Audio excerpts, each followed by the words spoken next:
Okay, so you want to buy a ghost town. An entire town, empty streets, weathered wood, your name on the one deed that covers all of it.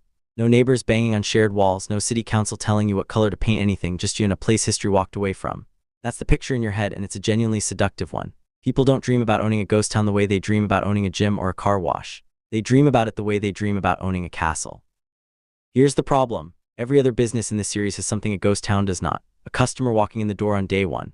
A gym has members, a gas station has drivers, a mall has tenants paying rent, a cinema has a line at the concession stand. A ghost town by definition has none of that. There is no revenue engine humming along that you're buying into. You are not purchasing a business. You are purchasing the absence of one and deciding what, if anything, to build on top of it. Let's start with what owning a ghost town actually means, because the phrase covers several very different situations. The first and purest version is the fully abandoned town with zero year-round residents, privately held as raw deeded land with whatever structures happen to still be standing. Buford, Wyoming, and Cerro Gordo, California both fall into this category. The second version is what's sometimes marketed as a ghost town but technically isn't one. A town with a small residual population like Campo, California, a former U.S. Army post near the Mexican border that's still home to roughly 150 people even as its historic buildings go up for sale. You're not buying silence there, you're buying a fixer-upper with neighbors. The third version is the one you can never actually own, no matter how much money you have. The best preserved, most famous ghost towns in the country, Bodie in California, Bannack and Garnet in Montana, are owned outright by state park systems or the federal government. The Bureau of Land Management alone administers more than 600 documented ghost town sites in the American West. These aren't listings. They're public land, preserved specifically so nobody can buy them and do whatever they want with them. Every private ghost town you'll ever see for sale is, almost by definition, one tier below these in preservation quality. That's not a coincidence. The good ones got protected before they could be sold. Then there's a fourth category that isn't really a ghost town at all. Purpose-built replica towns constructed to look like the real thing.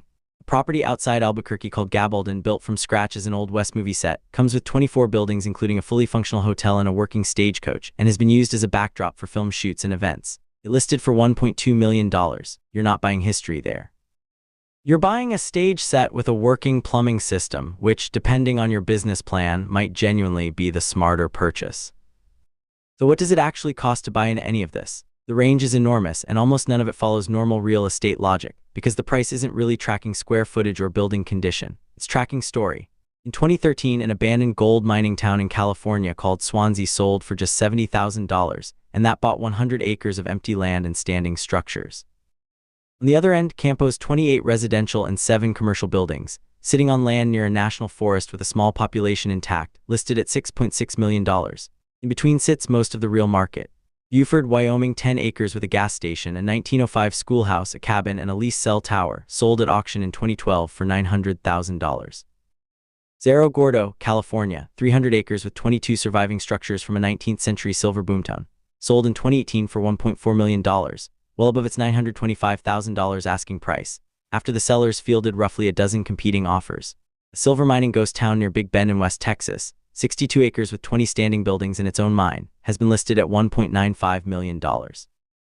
A 6-acre South Dakota property called Swett, with a tavern and a 4-bedroom home, was originally listed at $400,000 and cut to $250,000 within a year after drawing interest but no buyer. Here's the pattern worth noticing in those numbers. Price has almost nothing to do with the number of buildings or the acreage. It has everything to do with location, story, and whether the property sits along a highway people already drive. Buford's 10 acres sold for more per acre than Cerro Gordo's 300, and the reason is simple. Buford sits directly on Interstate 80 between two cities, and Cerro Gordo sits at the end of a rough mountain road 200 miles from Los Angeles. Which brings us to the part almost nobody pictures correctly. These towns didn't become ghost towns because the location was bad. They became ghost towns because the one thing that justified their existence disappeared. A mine ran dry. A railroad got rerouted, and once that happened, the same remoteness that once housed thousands of miners with almost no modern infrastructure became a permanent feature of the land.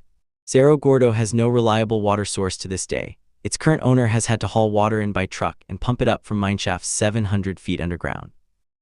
Most of these properties have no connection to a power grid, no paved road maintained by a county, and no realistic path to getting either without spending real money most buyers never budget for.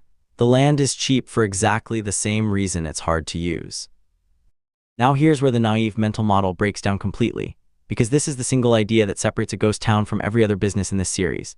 A gym sells memberships. A mall collects rent from tenants who are already there or who show up because other tenants are already there.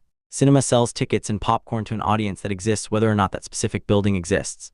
Every one of those businesses has a pre-existing market you're stepping into. A ghost town has none of that. There's no customer base, there's no lease roll, there's no foot traffic. What you're actually buying in the coldest possible accounting sense is raw deeded land, a collection of aging structures with no code compliance and no utilities, and a name that has some degree of public recognition.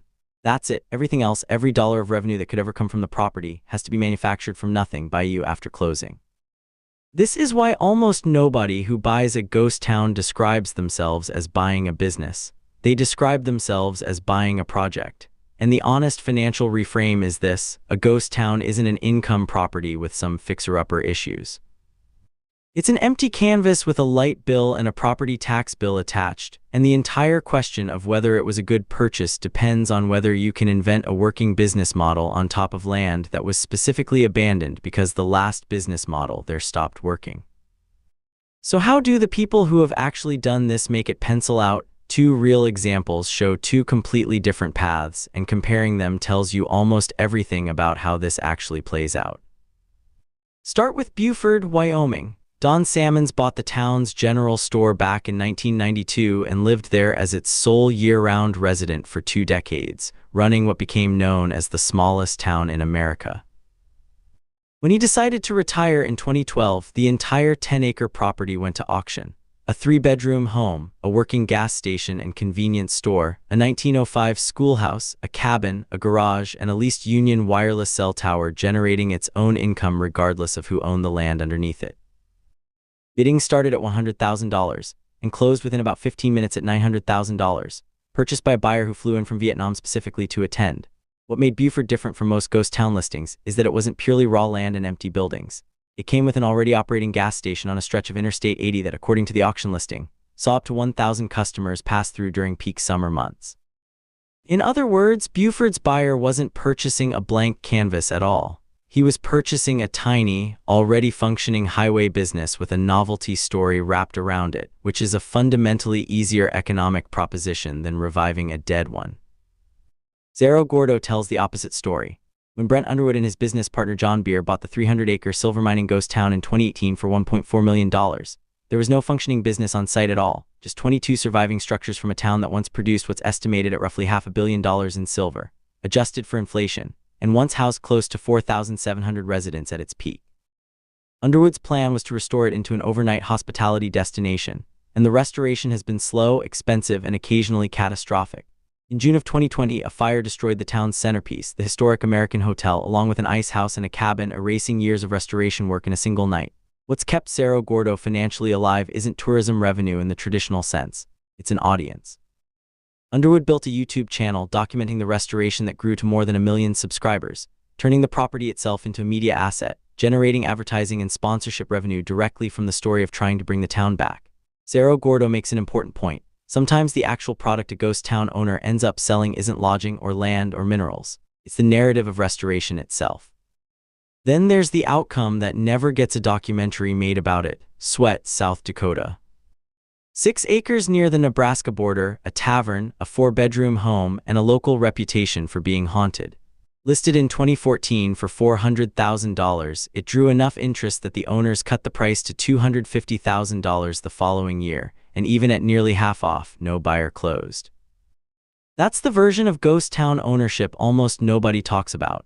A property that simply sits, generating property tax and insurance bills every year while producing zero income and attracting zero buyers, because it has no highway traffic like Buford and no viral restoration story like Cerro Gordo.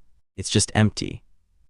Before you get anywhere near a business plan, there are risks specific to this category that don't show up when you buy a gym or a gas station. The first is a common misconception worth clearing up directly. Being listed on the National Register of Historic Places, which many of these towns are, sounds like it should come with heavy restrictions. It doesn't. Under federal law, listing a private property on the National Register places no legal restriction on what the owner can do with it.